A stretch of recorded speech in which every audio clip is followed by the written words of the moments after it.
Hello and welcome to Club Prairie Fire, the home of tequila, Tabasco, and of course the Duckworth-Lewis system. Well, it is just one more sleep till the pinnacle of cricket, the World Cup, takes place. 10 teams will battle it out for 6.5 weeks to see who will be crowned champions. Will it be New Zealand? Probably not. Maybe India. There's every chance. Will it be Australia for the 6th time? Hope so. Or will England tie it again and claim they won? Most likely. Now, the two men who will be your spiritual guides on this 48-match tour of wonder, they join me now. Let's start with you, Gilly. Adam Gilchrist, Perth, how are you? Yes, good afternoon, evening, morning, gentlemen, wherever you are, and any listeners out there. 5 times, you said, Prof. 5 times World Cup champions, Australia. So thought I'd put a little line underneath that just to ensure no one missed it. But good to be catching up on the eve of the big tournament. Sorry, Gilly, just before I get to our other guest, how many times did you win it? Just a 3. Only went for 3. Okay. All right. Well, mate, I feel like, mate, when I go down to my cellar and I just decide to revisit old times, when I put my World Cup winners' rings on, I feel like Liberace. It's amazing. But anyway, we can spare that for another time. Perfect time to bring in our next guest, former captain of England, a man that also went to the World Cup for cricket. It's Michael Vaughan in Vaughany, a hotel room somewhere. Where are you, mate? Yeah. Sorry about the visual. I'm in Scotland. I'm playing golf this week in the Dunhill Links Championship. So I'm in my hotel room. I'm a bit dusty. Not had too much kip. Had a little bit too much red wine, white wine, Guinness and tequila last night. But I'll give it my best shot. I've got my pal in bed behind me. I'll just see if he's awake. Matt, how are you? There you go. He's got his... A wave of the arm. Yeah. If you're listening, there is an arm that is waving in the back. Yeah, he'll give some good predictions as well throughout the podcast. But yeah, nice to be. I'm playing Broad and Anderson in a couple of hours in a big match. Hey. Yeah, so looking forward to that. Have a chat to them, Vaughany, and see if you can get them to sneak onto our little podcast. Geez, one of them next week would be good, mate. Yeah, I'll ask about whether they can come on. Do you want me to ask for their predictions for the World Cup? Yes. Yeah, if you don't mind. I already know what they're going to say, so England. Oh, okay, there you go. Right, actually, just before you go further, Prof, and I'm sure you'll mention all of it, Vaughany, you mentioned some consumption last night in preparation for your golf, various beverages and some tequila. Was it the top shelf? You might have noticed I've subtly just pushing my favourite tequila here, which I know you guys are aware of that. I've mentioned that numerous times on this podcast. The Casamigos. Partaking any of that last night, mate? I thought I'd get the good stuff out for the World Cup, for the big dance. Yeah, just Casamigos, Gilly. Who actually owns Casamigos? Well, George Clooney, believe it was, but he might have passed the ownership rights on to another company, but for a reasonable profit, a good reason. It's the best around. Now, I'm going to do a bit of explanation. Up here at the Dunhill Links, you get some really famous people and some very, very successful business people. I actually think the owner of Casamigos is playing in the tournament. Oh, dude. You got to talk to him, Vaughany. Don't you worry. I'm going to be sniffing him out. There's the promo edit, Ollie. Over to you now, mate. Get this through to Vaughany. And Vaughany, whatever you do, don't beat him. Don't beat him off the stick.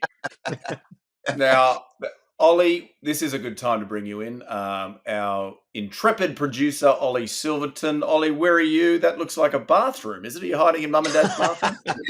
Yeah, I'm just I am in London. I'm back after actually golf is a theme. A big weekend in Rome, cheering on Team Europe. They obviously wouldn't have done it without me, and it was more of a recce just because a few weeks ago, you may remember Italy reached out for Vaughany to be head coach.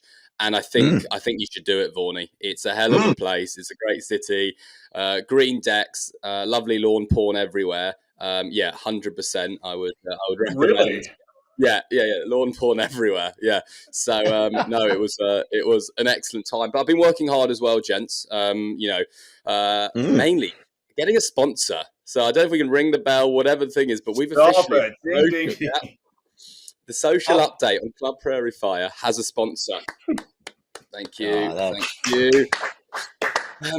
So let me do this just quick They are called Smart Bee. They're a fantastic app and website, smartbee.com.au, and they will be bringing all the social updates throughout the tournament. If you don't know about them, you type Smart Bee app into the App Store. Just go to smartbee.com.au and sign up today. On there, you get sports news, you get odds, live scores, everything else you need from your favourite sporting events, which is the Cricket World Cup. And this week, we've had some messages at Club Prairie Fire.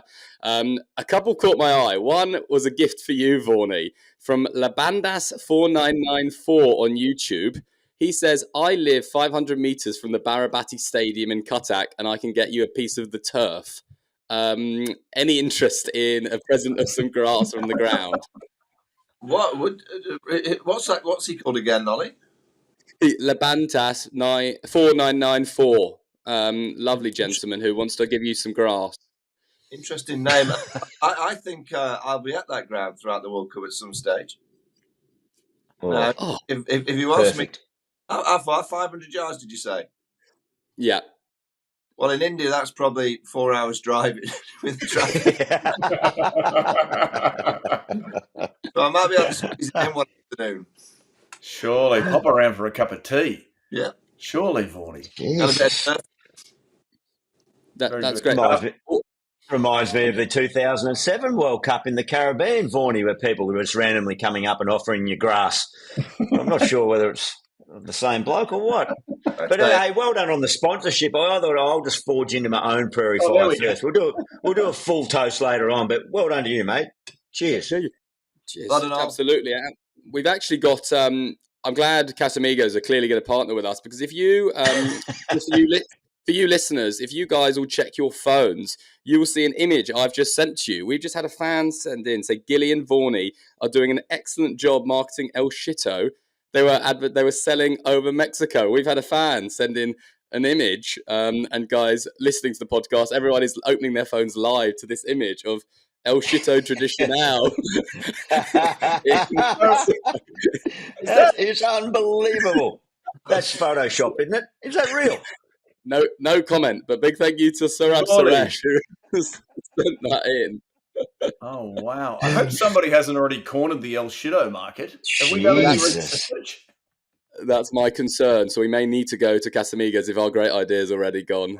Let's hope they jump on. Buy two, get one free. Must be good stuff. There you go. That is the socials update from Smart Bee. Well done. Well, look at that, mate. You nailed that. We're going to have way more sponsors if you keep doing stuff like that. Very good, Ollie. Thank God you're here. Now, we are 8.5 minutes into this podcast. We probably do need to talk about the Cricket World Cup. Are you okay with that? Vaughany, I can already see you losing interest. Are you okay? Do we need to talk too much? Because we just talk about the two teams that are going to be in the final, should we?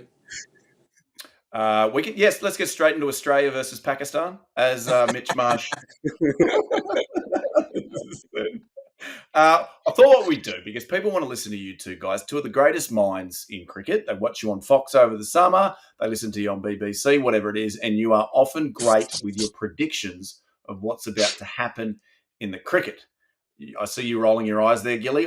I do think you do a great job. All right, you do a great job. So what I thought we'd do is we'd have a quick little look at the squads for Australia and England in particular, and India, because let's face it, that's where we're hoping to get the hits.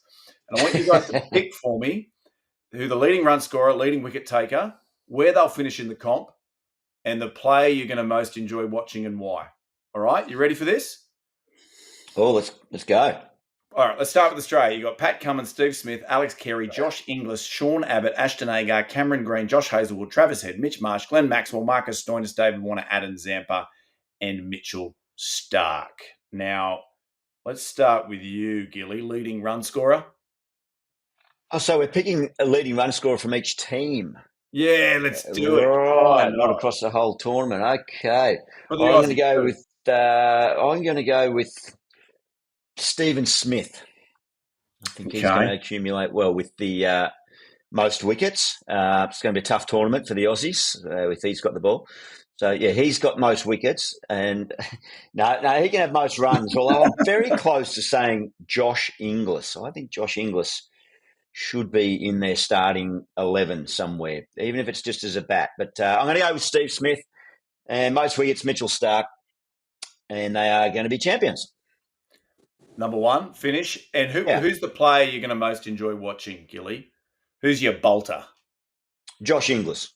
He's the Okay. one to keep an eye on. I think they'll, if they don't start with him, he'll end up getting a Guernsey in the middle order there somewhere, or possibly even at the top. Who knows? It's a long tournament, and I think he's a very creative player that has adapted his game into the white ball mode beautifully. So very productive. Now, Vaughany, I couldn't help but notice you tisk at Steve Smith being the leading run scorer. You're not feeling it?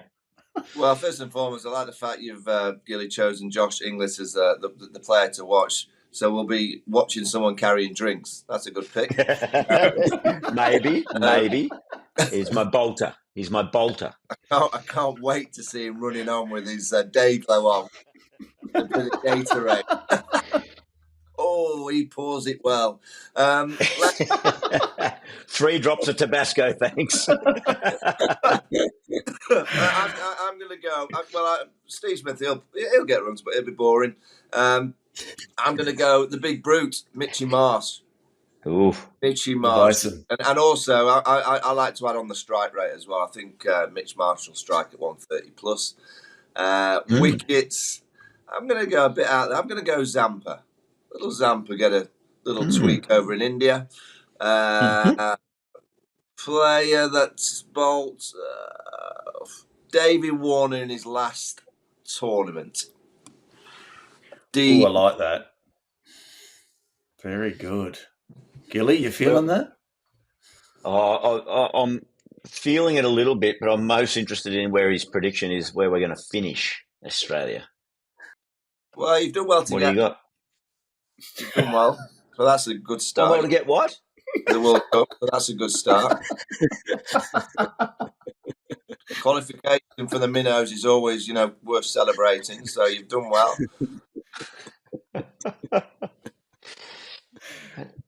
Are we semi-finalists, Vaughany? Well, I reckon if you beat the Netherlands, Afghanistan, they might give you a bit of a run for your money on a subcontinent wicket. Probably get over the line against them. Bangladesh probably beat Bangladesh. Sri Lanka are playing half decent cricket with Chris Silverwood as coach, so that might be. You might win a few games, but it's a tall order to get to the semis for the Aussies. I think it's going to be tough. All right.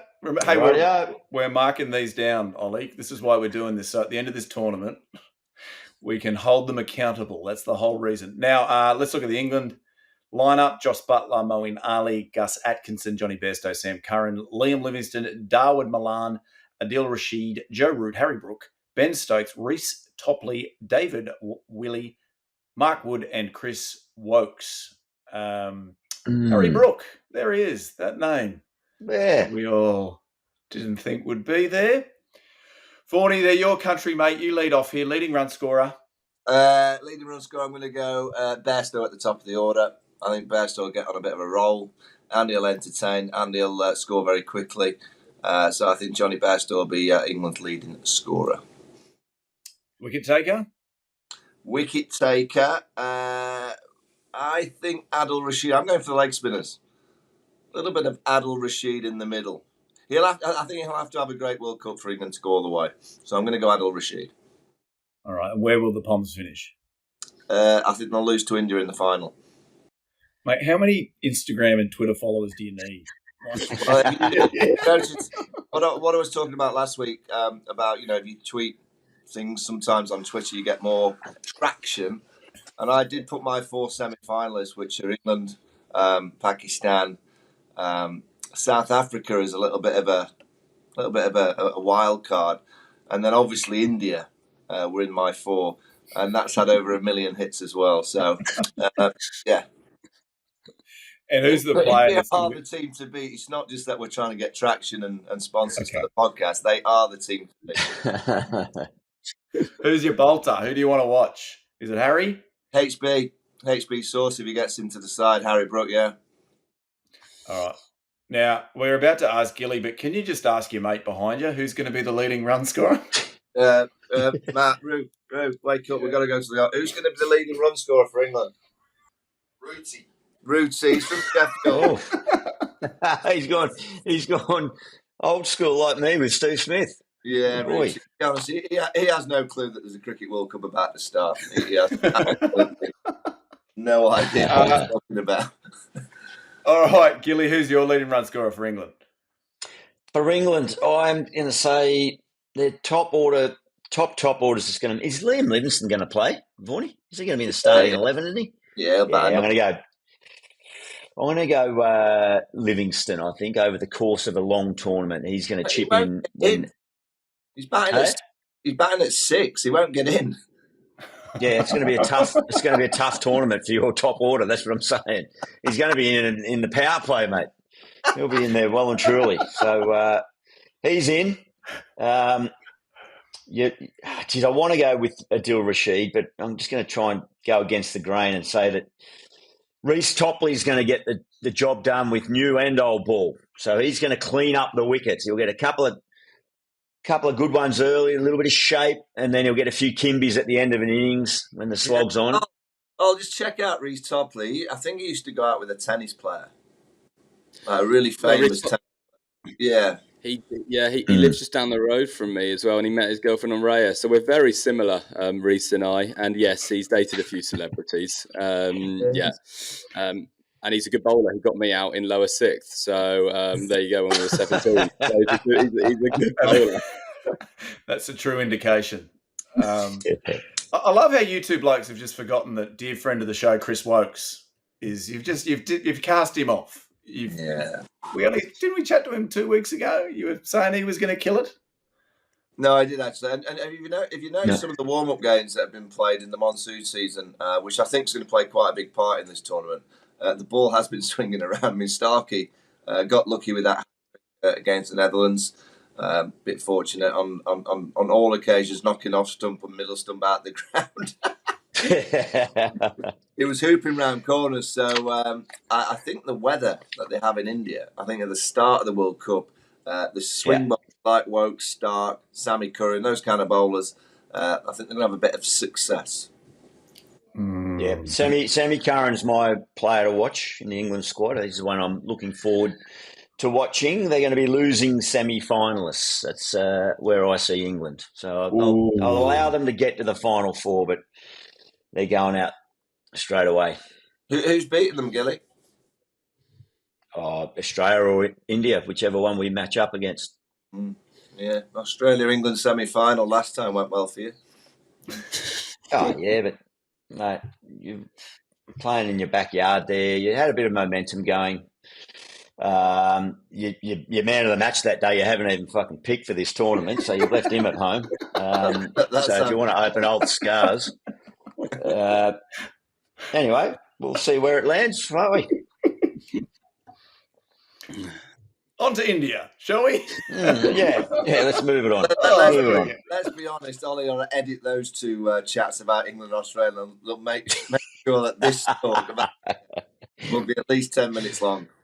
Before we even start on India, I've got to say, I've got to applaud them.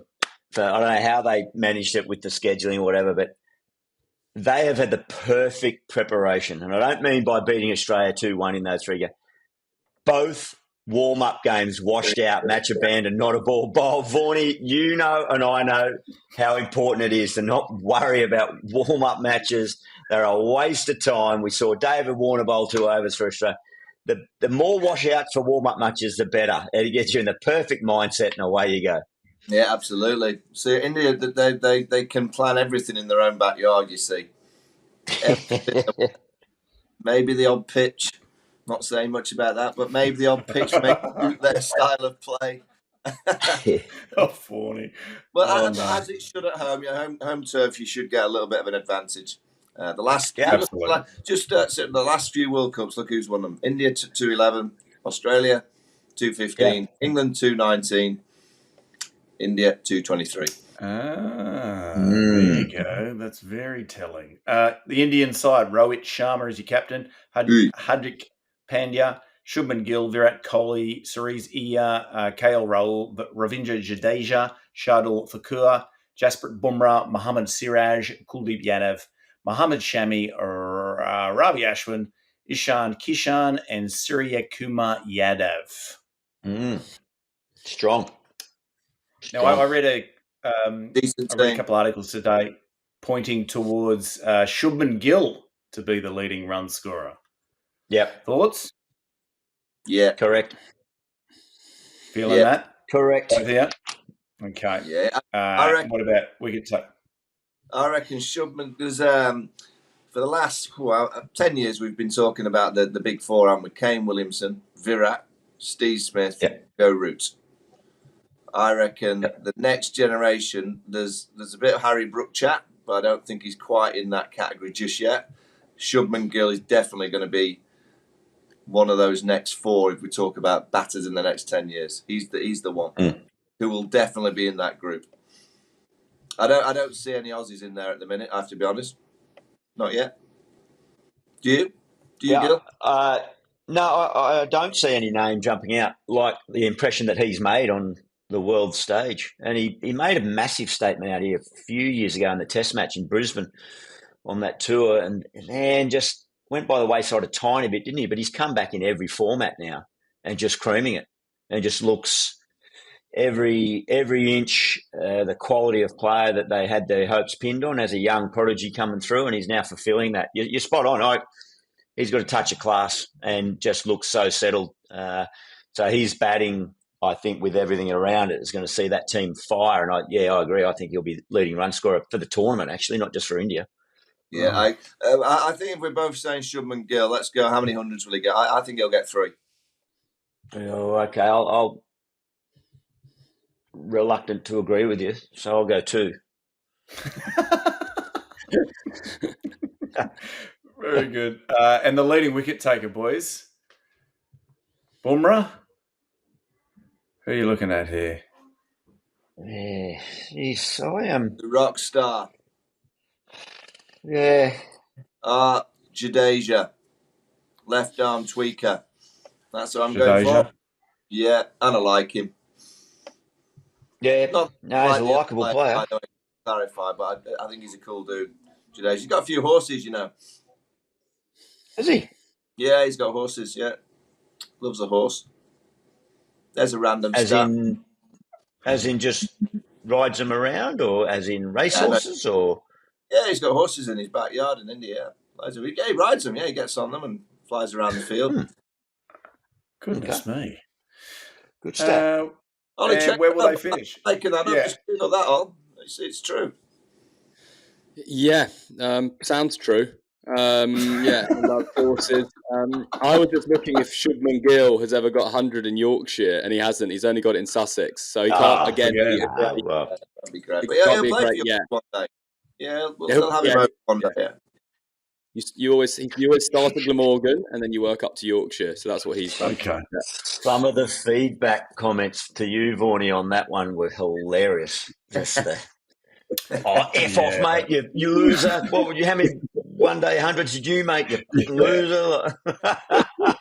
Yeah. But it's always good to see the pile-in come in, the friendly fire come in and say, "Shut up, you stupid idiots. He's only joking." Yeah, I don't think they got it. And Ollie, good on you for posting that and letting your countrymen really just burn at the stake. That was very good of you, Ollie.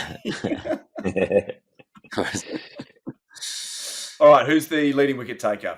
Sorry, we just did that. Where will they finish, India? Win. Number 1. Gilly? Second. Behind the Aussies? Well, the Aussies are going to beat India. Yeah. Interesting. How much of that category goes you had? Mate, the heritage, the pedigree. We've got so many World Cup winners there that it's just say 6. Just say 6. We said 5 at the start. 5 times. It's time for another one. It's been 2 World Cups without a win, so we don't really roll that long without them. So it's time to go again. Yeah. Have you ever won one in India? Yes. Got one up for us, Ollie. 1987. 87. So AB's era, yeah? So you're going back quite a while, 36 years. for inspiration. We might have been England in that final too, and thanks to a really wise choice of stroke selection from your captain then. Seems like he laid the fit. Hey? Right, Mike Gatton in 1987, he got out to Alan Border playing the first sweep. Now, he was like 27 years ahead of his time. Yeah. They're all playing. No doubt about that. Big Gat introduced the reverse sweep. He doesn't get lauded enough. They all talk about, the Kevin Peterson switch it and, the Josh Butler ramps. Mike Gattin created the reverse sweep. He didn't play it very well, but he created it. We should give him a World Cup winners medal because that opened the door. The floodgates opened after that. So obviously there's a lot of questions. I get the feeling there's going to be a lot of fun. We are going to be on. We're doing 12 or 13 shows. I think, Ollie, we're on for the entire 9 weeks. We are 48 matches. Hopefully Australia meets England in that final in however many months that is, because I get the feeling this podcast is really going to warm up if that's the case. I did have a bunch of questions about the warm-up matches, but you've both sort of pointed out that they don't mean shit. Would you agree? Well, unless you beat Bangladesh, that's very important leading into a World Cup. Really important to beat Bangladesh. What was the score, Ollie? England beat Bangladesh? Yeah, they pumped to Mo and Ali teed off at the end. It was another convincing win. And Sri Lanka struggling in the warm-ups, losing to Afghanistan and someone else as well. Good research. And Australia put the Netherlands to the sword. The Netherlands were talking about not showing up for the tournament anymore, that we really almost scared them off. And then we defeated Pakistan with Maxwell, whose ankle is it's flying. It's like he never snapped it while riding the back of his school teacher. He 77 off 71, and he bowled 8 overs. So the big show's back, everybody. Yeah. The big show is back. What about, just a little one to throw around, on the eve of the game's biggest tournament, the timing of the ICC, or was it the MCC? Actually might have been. Mark Nicholas coming out saying World Cup only for 50-over cricket. Thoughts? I agree. Yeah. So no room for it in the calendar?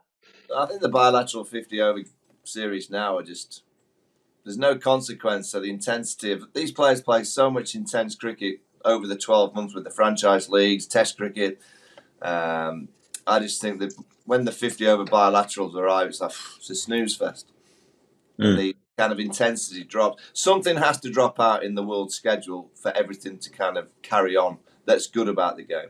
The 50-over World Cup will always happen because it makes the ICC a huge amount of money. It's a massive earner. And I like...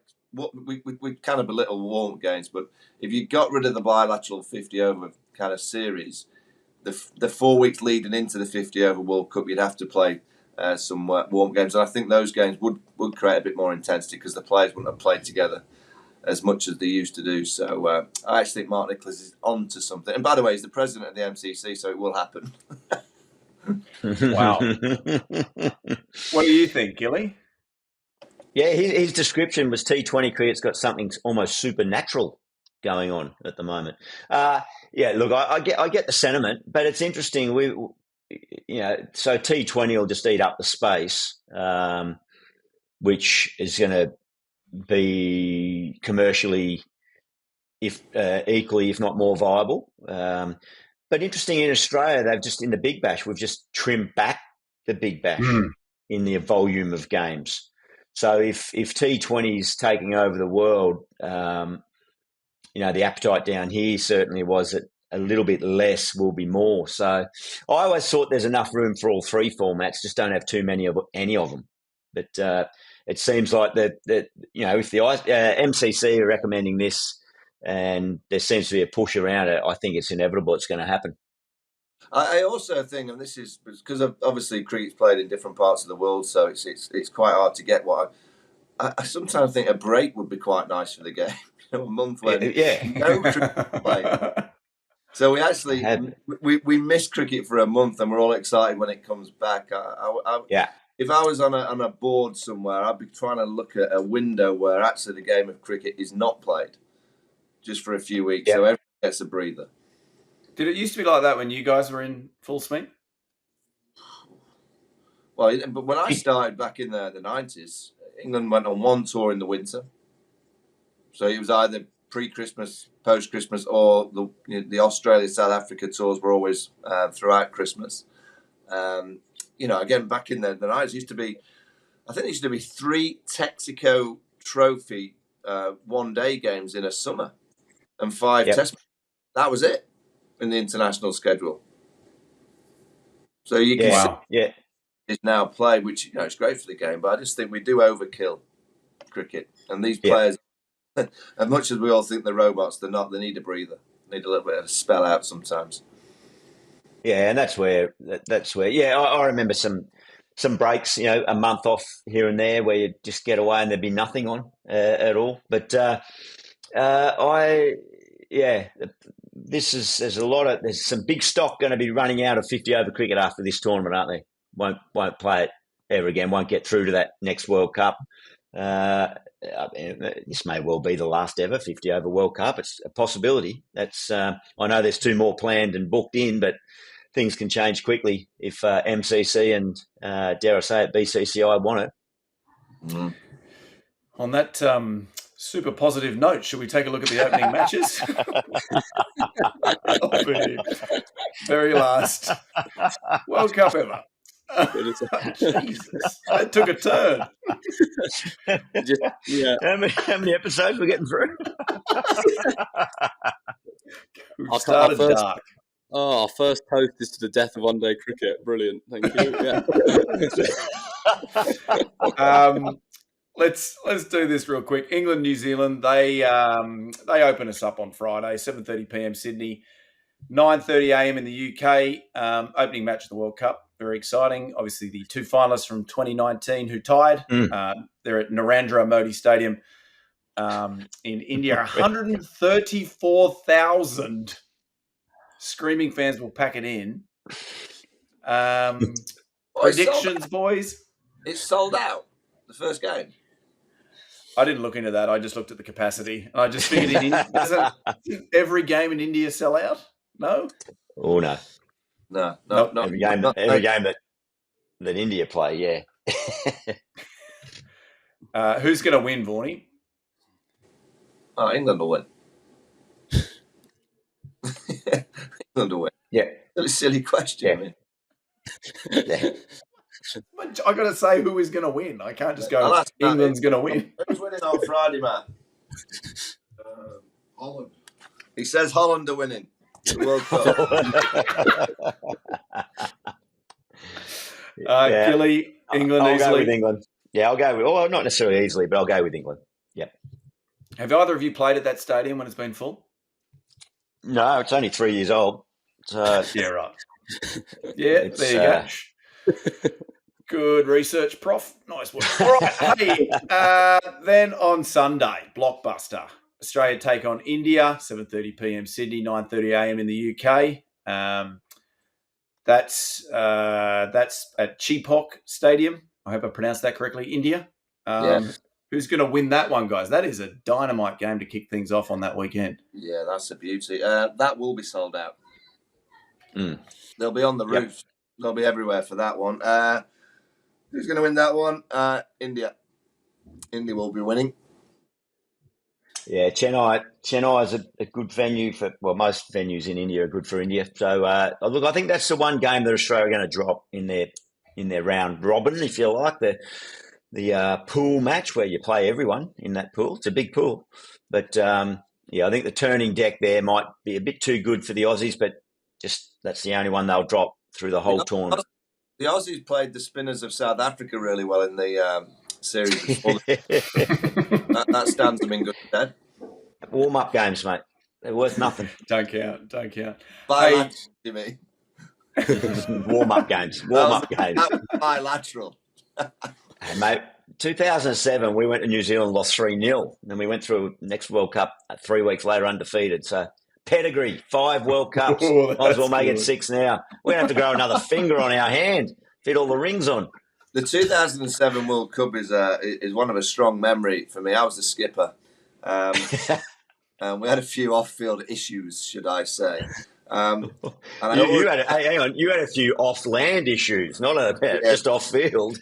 Yeah. Hey, this is perfect though, Vaughany, because we're going to do a segment throughout this World Cup called Magic Moments from the World Cup, where you guys reminisce.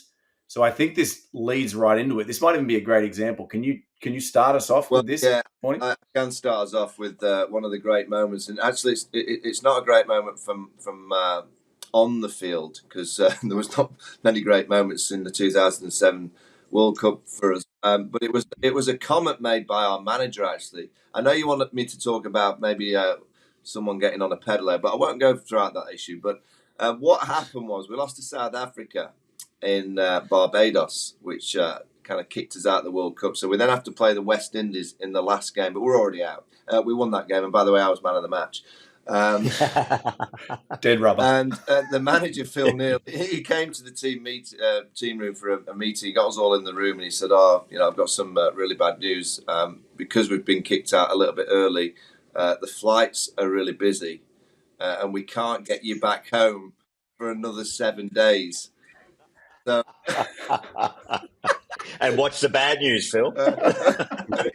He was being really serious, saying to all the lads, I'm so sorry, but we can't. You're going to have to stay in Barbados for a week. That is brilliant. What a trip that was. Of all the places for a lockdown. Yeah, it was fantastic. Yes. For a certain fella who'd been into a bit of trouble and was very, very famous for it, over an incident in St. Lucia, got categorically told to just make sure that he keeps his head down and doesn't do anything too untoward. Anyone that's been to Hull Town in Barbados is a lovely outdoor karaoke that rolls all night. And I remember sneaking myself back on a bus one, I think I was in a one of those mini mokes someone was driving, and we thought it was about 3:30 in the morning. I thought, we're just going to see how Hull Town's kind of faring up. Turned right, went in. There's about 4 of us walked down the street, and as we go down, who's that on karaoke? there he was singing. the big fella on the mic. The big Fred, was it? With all the British tourists filming him. That's him keeping a low profile in St. Lucia. Bit of Elvis punched out, no doubt. Yeah. Love that. Now, Ollie, you're throwing your hand up there. Have you got a little something for us? Yeah, I've got a bit of controversy here, actually, because I was at that West Indies game in 2007, studying hard for the GCSEs. And I remember Vaughany, so if we just look at the scorecard here, Marlon Samuels bowled, Vaughan caught Collingwood. And then we've got Dwayne Bravo, bowled, Vaughan caught Jamie Dalrymple, the great fielder, and Jerome Taylor. So 10 overs, 3 for 39. He then comes into bat, run out 79 off 68 balls. But I scroll up to the top, man of the match, Kevin Peterson, right. 100 off 91. That's right. Yeah. How many did he get? That's right. I should have got my. What did he get? Yeah, he got 100. Yeah, and won the game. He ran me out. Yeah, he did.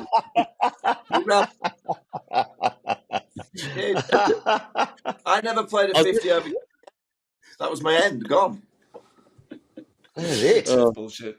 Hey, and you were basballing 79 off 68. Yeah.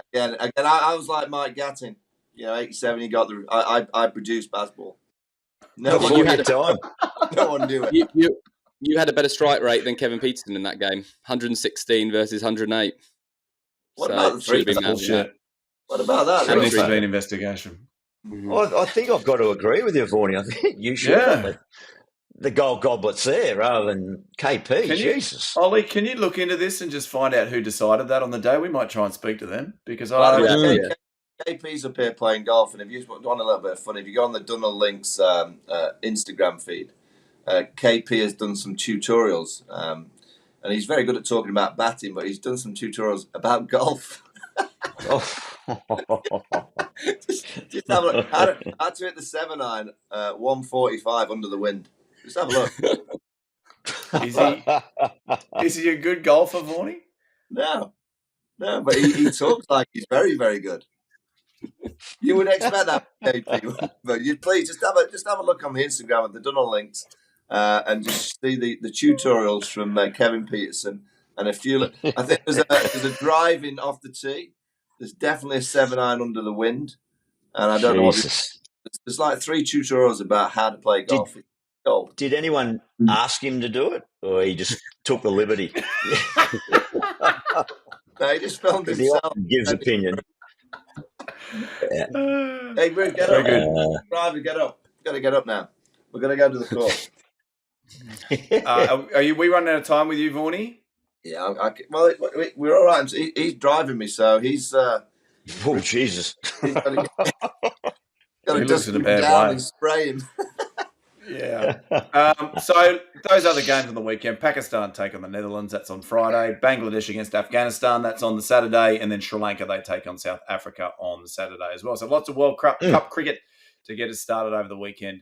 Very exciting. And as I said, we are going to be on throughout this World Cup. You can join Club Prairie Fire. We're doing 2 shows a week, right, Ollie? Yep. Do we not predict those games as well, or do they not count? You can if you want. I just figured that the bloke who's in very bad shape behind you might need to sober up before he gets behind the wheel. So I'm just, you might need to make him some coffee. So why don't we at least just make a prediction, and we can just keep a little tally through the tournament between Vaughany and I, see who gets it. So Pakistan, Netherlands, Pakistan, yep. Pakistan, yep. Bangladesh, Afghanistan. Ooh. Bangladesh. Yeah, I'll go Bangladesh too in a nipper. Sri Lanka, South Africa. South Africa. So the only one that's going to split you guys there is if Australia beat India, or have you literally picked the same result every game? Well, I think we've equalled up on every result there. But that's all right. It's a long tournament. That is a long tournament. We'll check in with that next week. So we do have the quiz coming up, which Ollie has changed slightly. But I just wanted our listeners and viewers to just get a little feel for what we've got coming up over the next few weeks. We've come up with a few segments. We had it was a bit of a production meeting last week where everybody tossed in their ideas, which thanks for that, guys. Very, very good. So some of the stuff we're going to be doing, player of the round, where you guys select, because it is not, we'll end up with an 11, I think the idea was, the Club Prairie Fire 11. Oh. And you guys can take it in turns. Obviously, the problem is if Shubman Gill gets picked every week, then the idea doesn't work. That's a very good point. A minnow minute.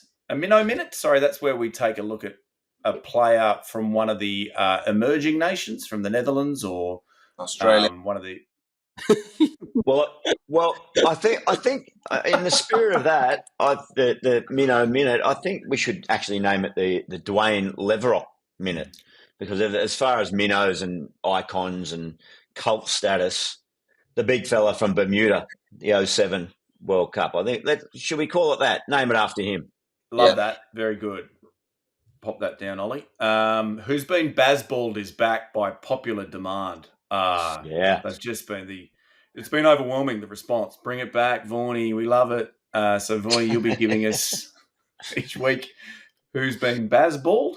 I'd say the Netherlands were Bazballed this week by Starkey.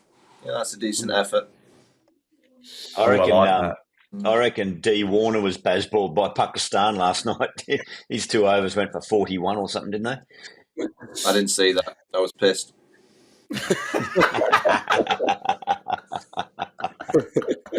Warm-up game didn't matter. Very good. Umpire of the week. Are we still doing that, guys? Where you guys pick who your favourite umpire is? Wow. Just moments of the week. Whatever the moment is, it can be an umpire, it can be something in the crowd, just a moment. Yeah. Something that stood out. Right. I thought that was the idea, that we'd see which umpire had adopted your middle finger method, Vaughany. Oh, well, let's hope that gets rolled out. Yeah, you getting up? You've been He ain't moving. The alarm going off. If you're listening to this, you need to have. We're on the peg in an hour and 24 minutes. And the last one is this Vaughany v Gilly Twitter challenge, where basically you guys need to pop something on Twitter. We're going to do it live, and we're going to see who gets more likes and follows. Now, this was your idea, Vaughany. So are you happy to lead us off right now? Yeah, well, I'm intrigued because I think I've done a couple promoting, good cricket, good sportsmanship. Obviously, I think India will win the World Cup. That seems to have gone quite well. I think. So you think Aussies are going to win the World Cup? Yeah. Yeah. I think you should tweet that and say that there'll be India in the final. Just see how that goes. See the response. What?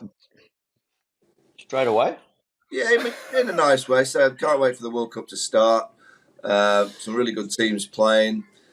I think it's going to be a closely fought contest. But my prediction is for Australia to be the host India in the final. Hashtag Club Prairie. Hashtag. Hashtag. I'll compile that in due course and get that out there. Yeah, hashtag. We're after a lot of new followers. Yeah. Hashtag Casamigos. And Smart B, of course. A little news update from Smart B. Yeah, I'll be intrigued. And maybe on our tweets that we'll do every pod, maybe we'll pick the 4 or 5 best comments that come from. Yeah. Feedback. Definitely. And I also like how you kind of changed it slightly there, Vaughany, in that you composed Gilly's tweet. You write it for each other. Yes. Yeah. So now next episode, Gilly can compose what you send down on Twitter. Well, I was only introduced to Twitter or X or whatever you want to call it now by Vaughany. He's my social media guru. So I'm more than happy for him to compose my tweets. Yeah. Gone well for me. Yeah, never got himself into trouble in that medium, has he? But anyway, let's do this quiz. He's got to get on the tee. He does. All right, so let's bring in Ollie. Ollie, can you explain how the quiz has changed and what the boys need to do? Here we are going. Absolutely. Yeah, and your mate will be needed for the quiz. He'll get this pretty quickly, I reckon. So the quiz... The quiz for this tournament is Who Am I? And this is where I've picked someone who, over the next few days before our next show, I think is going to star. He's going to get some runs or wickets or just be fantastic. So there's 5 questions, and you jump in after each if you think you know the answer. So for 5 points, I'll give a clue, and the clues will get easier and easier. You don't have to give an answer each time. So we're going to kick off. So you know the teams who are playing. So for 5 points, I have played in 79 ODIs for my country. You can throw out any name. We've got 8 countries who are playing next to us. Okay, we can leave that there. For 4. 10. We got 10. Oh, yeah. 10. Let's be honest. I'm probably not picking a Netherlands player. But yeah, don't forget the Leverocks. So don't forget the Dwaynes. For 4 points, I have 10 ODI international hundreds to my name, including a double century.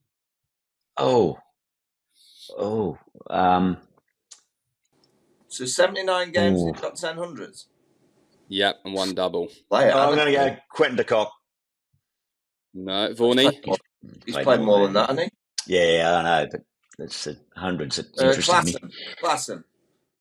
No, we'll go to 3 points. I have played for both the Brisbane Heat and Glamorgan. Oh. This is good. Can Vaughany phone a drunk friend in the bed? Can he... Yeah.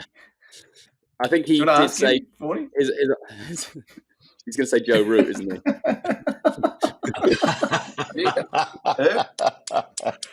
Okay, we're going on to... He said Ian Botham.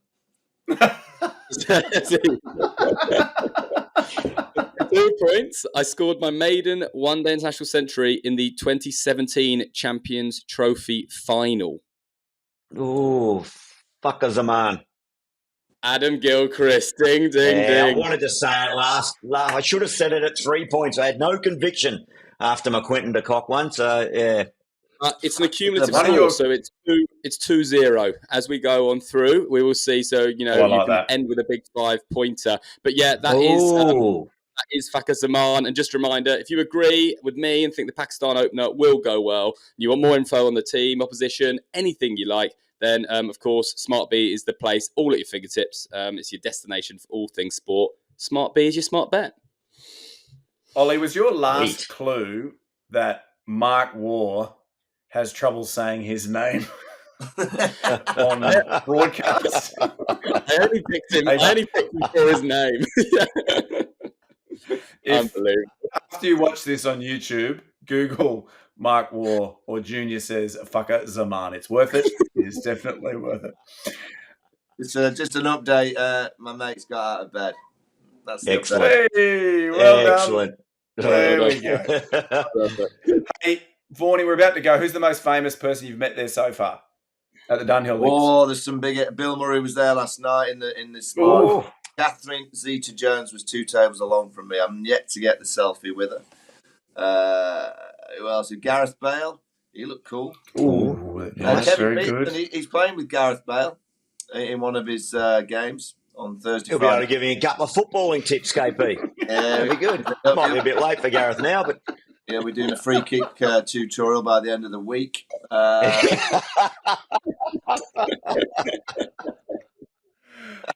Now, in terms of our toast, obviously for this first one, Gilly, I'm guessing it'll be a toast to the tournament and the wonders of the 50-over match. But I thought going on that maybe the toast is for the player, almost that maybe that's how we select our player of the day or whatever, the player of the weekend, and we toast to him. Are you happy with that, or do you want to? Oh, whatever you want to do, mate. You're the boss. You're in the driver's seat, so we can do whatever you like. But as far as I'm concerned, the toast today is it was good while it lasted. 50 over cricket. All the best with it. That was definitely a rat's ass from Gilly. I want some tequila. That's fantastic. Well, that's right. If it's Casamigos, 3 drops of Tabasco, bang, mother's milk. Hit them well, Vaughanys. Yeah, guys, did you see Summer Warne on Masked Singer in Australia singing Yellow? She was the avocado. Oh, how good was she? What a voice. Yeah. Could Vaughanys sing? Why was she an avocado? I don't know what the origins of the costumes, what the background is for each one, but no, pure voice, wasn't it? Beautiful. And very, very, very emotional song, very appropriate. Yeah. Could her dad sing, guys? No. Absolutely.